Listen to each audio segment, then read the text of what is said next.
Have you ever stayed in an Airbnb so quiet, it felt like the silence was watching you? A place where no one was supposed to be, but someone still was? Tonight, Nightmare Vault brings you 3 true Airbnb horror stories. Real experiences, from real people, who came face to face with something, or someone, that didn't want them to leave. Lock your doors, draw the curtains, and listen closely. Because sometimes, the scariest part of a vacation is realizing you're not alone. Drizzle fell on the old oak forests outside Salem, Oregon, as I drove my beat-up Toyota Corolla down the trail to my vacation home. Early April 1998, Lydia Parrish, 35, decided to leave Portland after a suffocating week at the bookstore for a few days of rest. This house was an inheritance from my grandmother, a 2-story wooden chalet nestled in the woods, 20 miles from the nearest town. I usually rented it out through a local company to make extra money, but this week there were no guests. The last renter, Carl from Idaho, returned the keys yesterday via the company mailbox. I came to check, clean, and enjoy some peace before the summer tourist season. I arrived around 9 p.m., pitch black, with only the headlights sweeping across the wet trees. The house appeared, mossy roof, foggy windows, silent chimney. I stepped out, the cold air seeping through my sweater, the rain mixing with the distant owl hoot creating a strange sense of isolation. I pulled the suitcase from the trunk, locked the car, and went up the porch, the keys jingling as I opened the door. Inside was cold, with a faint smell of old wood and ash from the fireplace. I flipped the switch, the ceiling lights flickered and then came on, illuminating the living room, worn sofa, wooden table, bookshelves full of old novels. I was about to turn on the fireplace, but a sound stopped me, a tapping, light, steady, from the basement behind the house, thud, thud, thud. I tilted my head, listening, maybe a branch hitting the wall. But the tapping repeated, like someone tapping on wood with their knuckles. My heart beat faster. I walked through the living room, to the stairs leading down to the basement, an area I rarely used, just for storing old stuff and the washing machine. Anyone there? I called, my voice echoing in the silence, but only the rain answered. I turned on the stair light, a faint yellow glow shone down the worn wooden steps, not enough to light the basement. The tapping stopped, but a sense of unease clung to me. I picked up the landline phone on the shelf, an old rotary phone, because there was no cell service in this area, and checked the line. A steady dial tone, I breathed a sigh of relief, but my eyes were still fixed on the stairs. I decided to check, maybe a leaky pipe. Taking a flashlight from the kitchen drawer, I went down, each step creaking. The basement was colder, the air damp, a smell of earth rising from the concrete floor. The flashlight beam swept across, an old washing machine, some boxes, and a small wooden door leading to the backyard, locked tight. I checked the door, still intact, no signs of forced entry. But when I turned around, the flashlight caught a streak of mud on the floor, small, stretching from the door to the corner of the room, where my grandmother's old wooden cabinet stood. I shone the light on it, the mud streak stopped in front of the cabinet, as if someone stood there and then disappeared. Who was here? I murmured, my heart pounding. I opened the cabinet, only old blankets and family photo boxes, no one hiding inside. But when I closed it, the tapping came from inside, thud, thud, thud. I screamed, stepping back, the flashlight falling, the light rolling around, casting erratic shadows. The tapping got faster, thud thud thud, like someone banging to get out. I ran up the stairs, slammed the basement door shut, locked it, but the tapping still echoed up, through the wood. I rushed to the phone, dialed the police, someone's in my house. I shouted my address, the operator's voice reassuring, calm down, we're coming, but it's a ways, 40 minutes, okay? I hung up, clutching the flashlight, my eyes fixed on the door. The tapping stopped, but now I heard breathing, wheezing, slow, from behind it. I turned around, no one, just my shadow on the wall. But the living room window, overlooking the forest, was now foggy, and in the fog, I saw a figure, short, thin, standing still among the oaks, its face hidden in the shadows. I shone the flashlight out, the figure vanished, but the breathing was closer, as if inside the house. I ran upstairs, locked myself in the bedroom, pushed the dresser against the door, but the breathing followed me, right outside the door, wheezing, like someone pressed their face against the wood. "Go away!" I shouted, but only a laugh answered, soft, choked, like someone crying and laughing at the same time. I sat curled up on the bed, hugging my knees, counting the minutes until the police came. 40 minutes later, they arrived, 2 officers knocking on the door, patrol car lights flashing outside. I led them down to the basement. The mud streak was still there, but the cabinet was empty, no signs of forced entry. "Could be wild animals," one officer said, but his voice was doubtful. They checked the backyard, no footprints, just rain-soaked earth. They left, advising me to lock up, and I stayed, sleepless, sitting on the sofa with the flashlight and phone.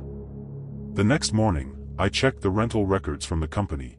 Carl listed, alone, vacation, but in the trash outside, I found a bus ticket from Salem to here, yesterday, arrival time 8 p.m., an hour before I arrived. I called the company. They confirmed Carl returned the keys via the mailbox, but didn't meet him in person. I installed new locks, intending to stay and clean, but that night, the tapping came back, from the bedroom window, light, steady, like someone tapping on the glass outside. I pulled back the curtain, no one, but the glass was foggy, condensation spelling out, "Lydia." I screamed, ran down to the sofa, but the tapping spread, from the front door, the kitchen window, like someone surrounding the house. I called the police again, waiting in panic. They arrived, checked, no traces, but one officer found something in the bushes near the back door, an old cloth bag. Inside were dirty clothes, a notebook, and a Polaroid, me sleeping on the sofa last night, taken from the corner of the window. The officer frowned. Someone was here. They investigated. Carl wasn't real. The name on the rental agreement was fake. The Idaho address didn't exist. The rental company apologized, promised compensation, but couldn't find the person. I decided to stay one more night, installed more locks, turned on all the lights. That night, the tapping didn't return, but I heard footsteps, slow, steady, on the living room floor, even though I locked the basement tightly. I grabbed the flashlight, went downstairs. No one, but the sofa had shifted, a few inches off, like someone had sat and then stood up. I checked the basement cabinet again. A family photo box was open, and inside, mixed with photos of my grandmother, was a photo of me standing on the porch last night, eyes closed, like I was asleep, but I didn't remember going outside. The next morning, I called a locksmith, installed a steel door for the basement, and hired someone to clean the house for me. I went back to Portland, never returning. The rental company terminated the contract with me, saying the area had issues, but didn't explain. A month later, I received a letter from an unknown address. Inside was another Polaroid, me standing in the living room, looking down the stairs, and behind me, a short, thin figure, holding something shiny. I burned the photo, called the police. They said there was nothing they could do without new evidence. But I kept one thing from the house, the notebook in the cloth bag. Inside, the handwriting was scribbled, "She doesn't see me, but I see her, every night." I locked the notebook in a safe, never opening it again, and every time it rains, I check the doors, because I know, he saw me, and I won, but just barely. Autumn 1987 painted the outskirts of Eureka, California, in a vibrant layer of golden leaves, but I, June Carter, 29, felt like everything was falling apart. My job as an editor at a small San Francisco newspaper had drained me, the long days in the stuffy office with the sound of typewriters and the smell of old ink. My relationship with Daniel, my boyfriend of 4 years, was also shaky. He kept postponing the proposal, leaving me with unanswered questions. I needed to escape, needed space to breathe, so when I saw an ad for a small cabin for rent in Eureka in the local paper, I didn't hesitate. Peaceful, near Humboldt Forest, perfect for autumn leaf viewing, the owner, an old lady with a hoarse voice, described over the phone when I called to book. I packed a few books, clothes, and a disposable camera into my suitcase, then drove my 1982 Honda Civic, leaving the city behind. The trip took 5 hours, through winding, foggy roads. When I turned onto the dirt road leading to the cabin, it was already dusk, the sun setting behind the red oak forest. The cabin appeared in the darkness, one story, mossy roof, faded silver walls, with a small front porch and large windows overlooking the forest. I stopped the car, stepped out, the cold air carrying the smell of fallen leaves and damp earth, the wind whistling through the trees like a long sigh. I pulled the suitcase from the trunk, locked the car, and stepped onto the porch, the keys jingling as I opened the door with the key sent by mail last week. Inside was cold, with a faint smell of old wood and pine from the floor. The living room was simple, an old leather sofa worn at the corners, a scratched wooden table, and a small bookshelf with a few faded paperback novels.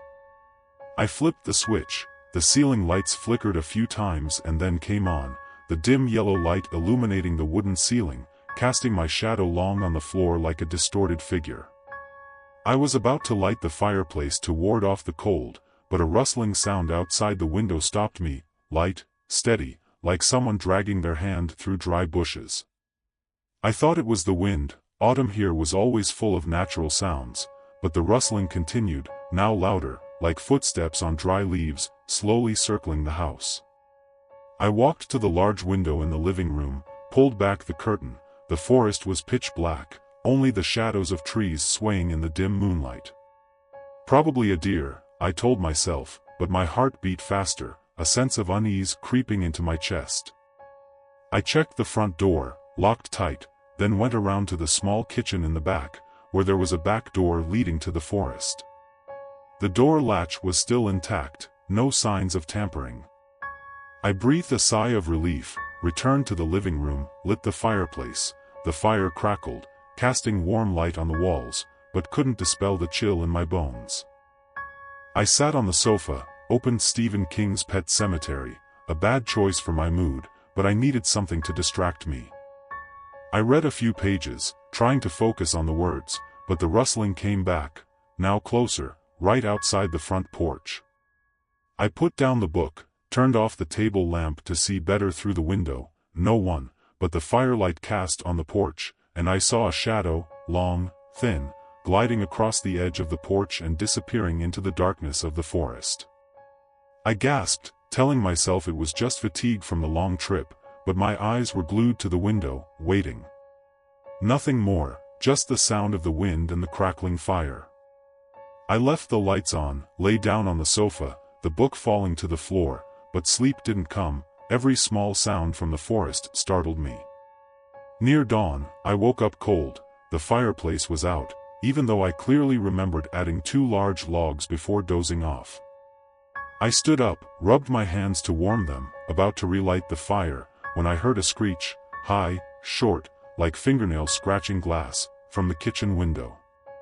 I ran over, flashlight from my suitcase in hand, no one outside, but the glass was ice cold when I touched it, and outside, a faint streak stretched across the frame, like someone wiping the fog away with their hand. I gasped, stepping back, my heart pounding in my ears. I rushed to the rotary phone on the kitchen wall. The line was buzzing, no signal, just an intermittent dial tone. I was trapped, no way to contact anyone, miles from town, and it was still pitch black. The next morning, I drove into Eureka to buy groceries at a small roadside store. The cashier, her gray hair neatly tied, looked at me as I paid for bread and canned coffee. "Where are you staying?" she asked, curious. When I mentioned the cabin near Humboldt Forest, she frowned. "Mrs. Hazel's place? People don't like going there." A few years ago, someone heard something in the woods, couldn't explain it, then left in the middle of the night. I gave a nervous laugh, thinking she was joking to scare a stranger, but her eyes were serious. "Be careful at night, don't go outside." I nodded in agreement, bought more batteries for the flashlight, then drove back, trying not to let her words haunt me. But all day, I avoided going outside, just sat by the fireplace, read books, watched the yellow leaves fall through the window, feeling like the forest was watching me. The second night, it was pitch black, no moon, no stars. I was making tea in the kitchen, water boiling on the small gas stove, when the lights flickered, once, twice, then went out completely. I groped for the flashlight, shone it around, silence, only the crackling fire from the fireplace. But then the rustling came back, now from the roof, slow, steady, like someone crawling across the wooden shingles, causing dry moss to fall onto the porch. I held my breath, the flashlight beam on the ceiling, nothing, but the sound moved, down the outer wall, then stopped outside the front door. A knock echoed, light, like a test, tap, tap, tap. "Who's there?" I shouted, my voice trembling, but only the wind answered. I ran to the window, no one, but the porch now had a streak of dirt, like someone had just stood there, their bare feet leaving faint marks on the damp wood. I locked the door tight, curled up on the sofa, the flashlight shaking in my hand.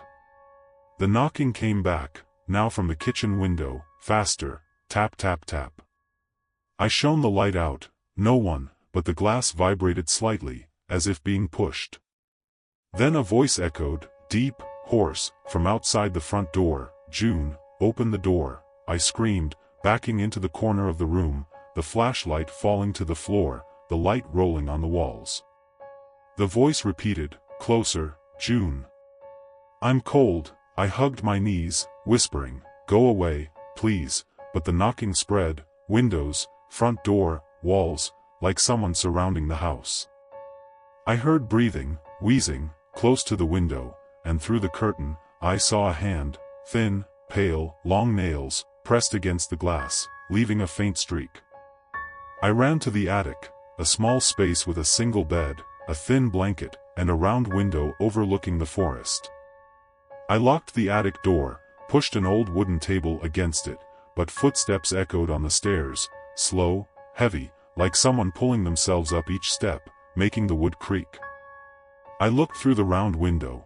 The forest was pitch black, but the dim moonlight shone on a figure, tall, thin, standing among the oaks, head tilted, looking straight up at me.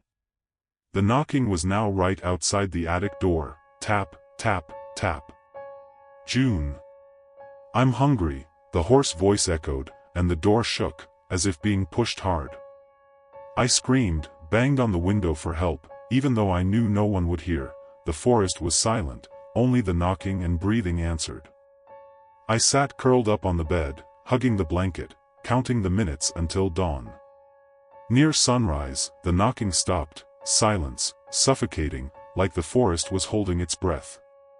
I slowly opened the attic door, flashlight in hand. The stairs were empty, but the front door downstairs was wide open, even though I remembered locking it tight. I went downstairs, checked, no one, but the porch had a dirt streak leading into the forest, like bare footprints leading somewhere.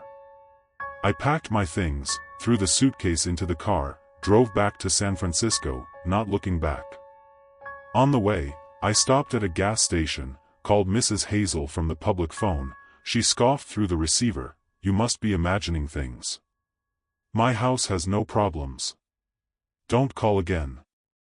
I hung up, shaking, but when I got to my apartment, I opened the suitcase. Inside Pet Cemetery, a piece of paper was tucked in, scribbled handwriting, "Thanks for coming, June." I burned the note immediately, called a locksmith to change the locks on my apartment, checked the windows twice every night. 2 weeks later, I got the film developed from the disposable camera I took on the trip, photos of the forest, the cabin, the fireplace, all normal. But the last photo, me standing on the porch, smiling, taken with the timer, and behind me, a tall, thin figure, hand raised as if touching my shoulder, face hidden in the shadows. I tore the photo, threw it in the trash, but every time I heard a rustling sound, whine through the window, leaves falling outside, or just my imagination, I turned on the lights, checked the locks, because I knew, it saw me, and it could come back anytime. The summer of 1992 in the outskirts of Missoula, Montana, brought dry heat, with a scent of burnt grass and pine from the vast forests. I, Elliot Hayes, 24, had just quit my job at a repair shop in Boise, Idaho, after a fight with my boss over cut wages. The last days there were so stifling that I just wanted to smash a wrench against the wall, but instead, I chose to escape. I invited 3 close friends from college, Marissa, Nate, and Clara, to go camping along the Blackfoot River, a river winding through pine forests and cobblestones 5 hours drive from Boise. We didn't book a spot at the official campsite, too crowded and noisy, but chose a wild patch of land near the river that Nate heard about from an acquaintance. "It's free, quiet, just us and nature," Nate said over the phone, his voice excited when I called to invite him. I agreed, packed 2 old canvas tents, food bags, a guitar, and a few cans of beer into my 1985 Ford Ranger, and hit the road, leaving the dusty city behind. The trip was long and tiring, the road winding through barren hills, but when we arrived in the afternoon, the sun still hung high above the tall pines, golden light shining on the sparkling river. The patch of land was 2 miles from the main road, with only a small gravel trail leading in, surrounded by dense pine forests and a rocky riverbank. We set up tents, one for me and Nate, one for Marissa and Clara, near an old oak tree, its roots protruding from the ground like thin fingers. A few meters away, the river flowed slowly, the clear water reflecting the green forest. The air was fresh, the sound of the water making me temporarily forget the stressful weeks. We lit a campfire in an old circle of stones, roasted hot dogs on sticks, and laughed as Clara told ghost stories from her childhood in Idaho, stories about spirits in the woods that I used to think were just kid stuff. But as the sun set, the forest became strangely silent, no birdsong, no crickets chirping, only the wind through the leaves, bringing an unusual chill for a Montana summer night. The first night, we sat around the fire, Nate strummed my old guitar, his deep voice singing a folk song he learned from his dad, a slow, sad melody about a miner lost in the mountains. Marissa curled up in her denim jacket, Clara sipped her beer, and I lay on the blanket, looking at the stars through the trees. Drifting off, I heard a howl, long, deep, echoing from the other side of the river, like a sound drawn from someone's throat. The group went silent, Nate stopped playing, the last string ringing out and fading. "Wolves?" Marissa asked, her voice trembling, pulling her jacket tighter even though the fire was still burning. "Doesn't sound like it," Clara replied, her eyes fixed on the dark forest across the river, her hand gripping the beer can so tightly the aluminum crinkled. The howl came again, now closer, as if from the middle of the river, but the water was still, no ripples, no reflection under the moonlight. I stood up, took the flashlight from my bag, shone it across. The light swept across the river, up the other bank, only trees and thick darkness. "Must be the wind," I said, trying to sound calm, but my voice wavered, and no one believed it, including me. We put out the fire early, using river water to extinguish the embers, then crawled into the tents. I lay next to Nate, listening to him breathe evenly in his sleeping bag, but I couldn't sleep. That howl kept echoing in my head, not like a wolf, not like any animal I'd ever heard. It was like a warning, a sound that didn't belong in this forest. I unzipped the tent slightly, looked through the gap. The forest was still, only the shadows of the trees swaying gently, but I felt someone, or something, watching back from the darkness. The next morning, we tried to forget about the night, deciding to take a walk along the river to shake off the unease. Nate brought a small bucket, picking up flat pebbles to skip on the water, while Marissa took photos with her Polaroid camera, instant photos coming out, fading into images of us laughing by the river.